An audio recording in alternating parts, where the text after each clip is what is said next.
नमस्कार, मैं हूं साक्षी ममगाई। उत्तराखंड कांग्रेस में अंतर्कलह की इंतहा हो गई है। प्रीतम सिंह के बदले बदले ताव पार्टी में बिखराव की ओर इशारा कर रहे हैं। हुआ यह है कि कांग्रेस के पूर्व नेता प्रतिपक्ष प्रीतम सिंह ने सचिवालय कूच का ऐलान कर दिया है। कहा है कि 21 नवंबर को उनके द्वारा सचिवालय घेराव किया जाएगा। अब आप सोचेंगे कि इसमें बड़ी बात क्या है। दरअसल समस्या शक्ति प्रदर्शन में नहीं है, बल्कि प्रदेश कांग्रेस कमेटी की प्रतिक्रिया में है। कांग्रेस के प्रदेश अध्यक्ष की माने तो उन्हें इस घेराव की कोई जानकारी ही नहीं है। उन्हें तो इस ऐलान के संबंध में कोई सूचना दी ही नहीं गई। सूचना को लेकर पार्टी की यही शून्यता सवालों में आ गई है और अपने साथ सतह पर ले आई है कांग्रेस की गुटबाजी, उसकी अंतर्कलह को। आइए प्रदेश के साथ रिपोर्ट में पूरा मामला समझते हैं।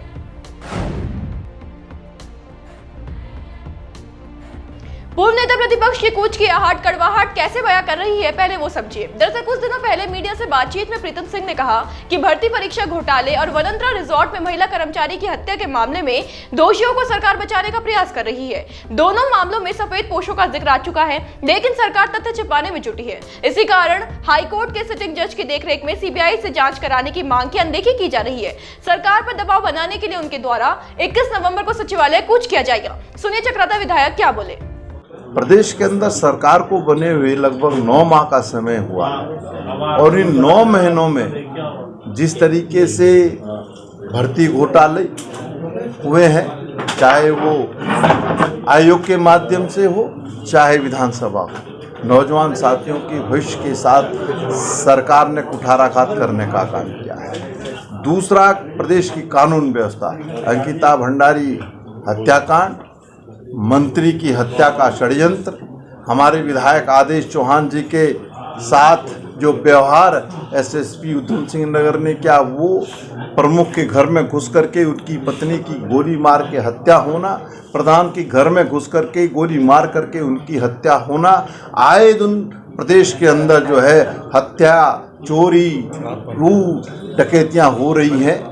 और हरिद्वार त्रिस्तरीय पंचायत चुनाव में जिस तरीके से मुकर्रर अंसारी जी और उनके लोगों पर प्रतिशोध की भावना से मुकदमे दायर किए गए हैं, इन सब के विरोध में 21 नवंबर को हम सचिवालय कूच करने का काम करेंगे। देखिए, प्रीतम सिंह का यही ऐलान वो जरिया बना है जिसकी मदद से संगठन के भीतर मतभेद साफ देखा जा सकता है। कैसे, वो जानते हैं।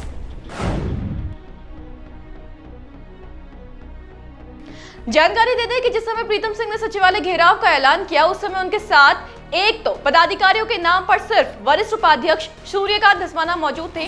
दूसरा, जब ऐलान को लेकर पीसीसी अध्यक्ष से पूछा गया तो वो ब्लैंक नजर आए। पीसीसी अध्यक्ष ने इस बारे में कोई जानकारी होने से इनकार किया। कांग्रेस पार्टी के प्रदेश अध्यक्ष करण महरा मामले में कहते दिखे कि पार्टी संगठन स्तर पर प्रीतम सिंह की ओर से इस संबंध में कोई राय मशविरा नहीं किया गया है, न ही उन्होंने मुझसे इस संबंध में कोई बातचीत की है। हालांकि वो भाजपा सरकार के खिलाफ ही प्रदर्शन कर रहे हैं। हो सकता है उनका ये अपना कार्यक्रम हो। हम लोग फिलहाल भारत जोड़ो यात्रा के कार्यक्रम में व्यस्त हैं। समझिए इस बात को कि इसके मायने क्या है।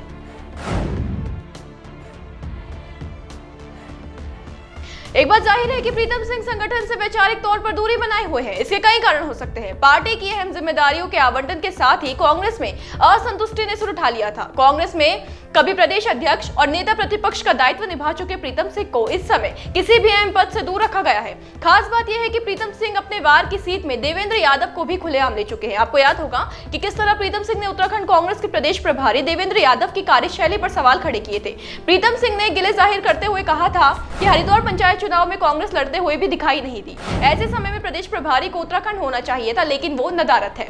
इससे अंतर्कलह किस चरम पर है, अंदाजा लगाया जा सकता है। खैर, इस समय तो सवाल यह है कि करण महरा और संगठन के अन्य पदाधिकारी क्या सचिवालय कूच में समर्थन देंगे।